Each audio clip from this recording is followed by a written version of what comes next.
تم رحمت رب کا خزینہ مومنوں، عید قربانی ہے۔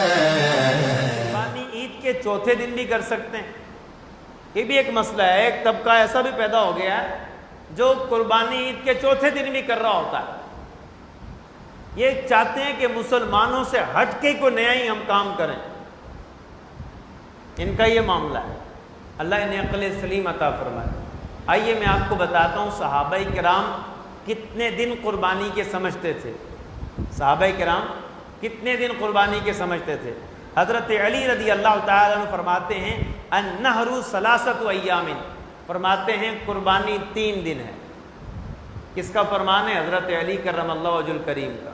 اسی طرح سے موطا امام مالک میں ہے قال ابن عمر الاضحی یومانی بعد یوم الاضحی، حضرت عبداللہ بن عمر جو نبی پاک علیہ السلام کی سنتوں کے بہت بڑے پہرے دار ہیں، سنتوں پہ بہت عمل کرنے والے ہیں، صحابہ کرام کہا کرتے تھے ہم میں سنت پہ سب سے زیادہ عمل کرنے والے حضرت عبداللہ بن عمر ہیں۔ حضرت عبداللہ بن عمر کیا فرماتے ہیں؟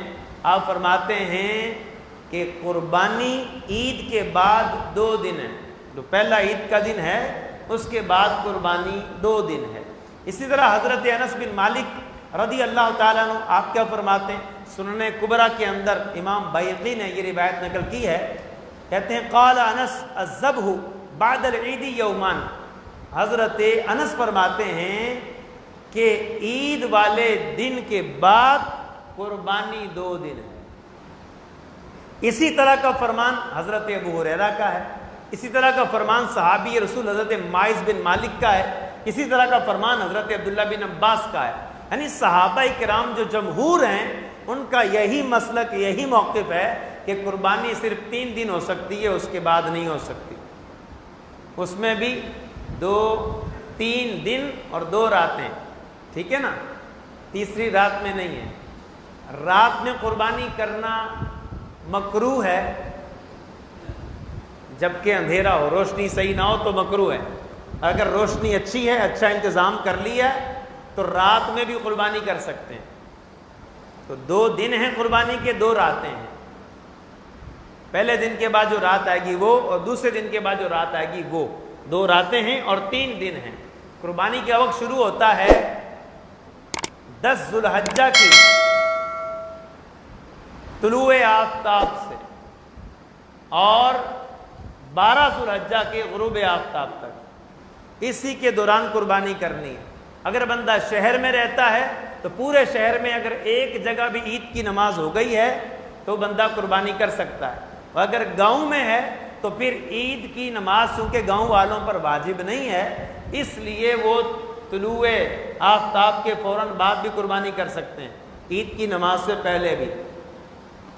آج کل ہمارے یہاں بڑا مسئلہ ہوتا ہے، سلام پھیرتے ہی جو ہے نا وہ خطبے سے پہلے فون کر دیتے ہیں، ہاں بھائی گرا دو جانور، ہو گئی عید کی نماز۔ اتنی بھی جلدی کیا ہے بھائی؟ جلدی پتہ کن کو ہوتی ہے؟ پوری رات جو جاگ رہے ہوتے ہیں نا، شب بیداری کرتے ہیں، ان کو زیادہ جلدی ہوتی ہے کہ بس قربانی ہو پھر ہم سو جائیں۔ تو بہرحال قربانی کا جو وقت ہے ہم نے بیان کر دیا۔ اور ایک اور مزے کی بات بتاؤں، یہ جو چوتھے دن کرنے کی بات کرتے ہیں نا، یہ جس بندے کو پاکستان میں اپنے سب سے بڑا محقق کہتے ہیں نا، یہ ہمارا سب سے بڑا محقق ہے، اس نے بھی اپنی کتاب میں لکھا ہے، وہ کہتا ہے یہ غلط ہے ہمارے مذہب عرب فرقے کے اندر، یہ جو چوتھے دن قربانی کرتے ہیں۔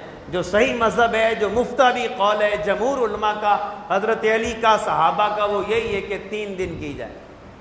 جو ان کا سب سے بڑا مجتہد محقق جو بھی کہہ لیں ان کا ہے، ہمارا تو ہم تو اس کو جاہل کہیں گے، کیونکہ اس نے اپنی بڑی جہالتیں بھی دکھائی ہیں، اس نے بہت لوگوں کو گمراہ بھی کیا ہے، صحیح حدیثوں کو اس نے من گھڑت حدیثیں کہہ دیا، ضعیف حدیثیں کہہ دیا، اور اپنی باری آئی تو ضعیف کو بھی صحیح مان لیا۔ تو آپ غور کیجیے آپ کہ جو لوگ کرتے ہیں اور لوگوں کی قربانیاں ضائع کرتے ہیں، یاد رکھیں ایسوں کے ساتھ قربانی بھی نہیں کر سکتے، اجتماعی قربانی بھی نہیں کر سکتے۔